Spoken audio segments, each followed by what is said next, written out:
pasang pohon Natal yang gede yuk, biar keren bisa buat foto-foto. Pohon Natal, gue emang penting.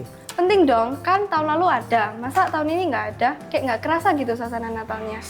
Di Alkitab tuh tidak pernah tertulis tuh ada harus pohon Natal. Udahlah, pasang aja. Tiap tahun ada kok. Menurut saya sih ngapain kita pasang, kan di Alkitab tidak tertulis. Udahlah, pasang aja. Harus pasang kok. Gak harus pasang, Harus. ngapain sih? Gak harus. Gak harus. Harus. Gak harus. Harus. Harus. Harus. Gak harus. Loh, lagi pada ributin apa sih nih? Emang pohon Natal itu harus ada tiap tahun kan? Oh alah, dari tadi kalian lagi ributin pohon Natal ya? Iya, Ce. Begini ya.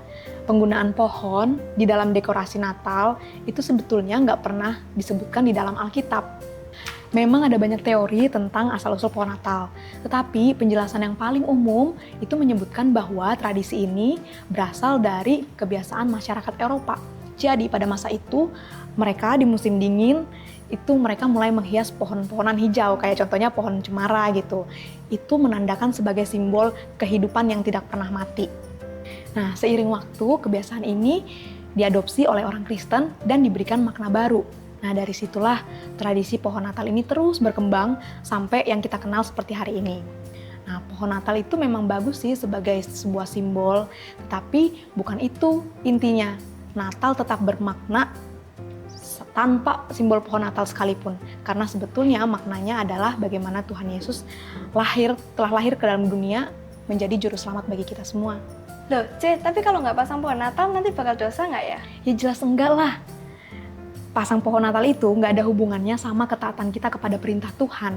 Jadi kalau ada pohon Natal atau nggak ada, itu nggak masalah. Yang paling penting adalah bagaimana fokus kita kepada Tuhan Yesus yang telah lahir, yang menjadi pusat perayaan kita. Nah, mari kita belajar untuk memusatkan perhatian kita pada hal yang benar-benar penting.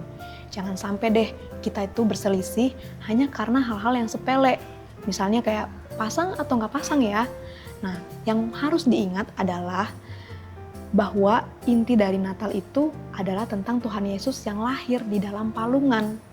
Jadi, mau ada pohon Natal atau nggak ada, itu nggak masalah. Natal bukan tentang pohon atau hiasannya, tetapi tentang Tuhan Yesus yang lahir menyelamatkan kita. Gitu ya? Thank you ya, Ce. Oke, Caca lanjut dulu ya. Dah.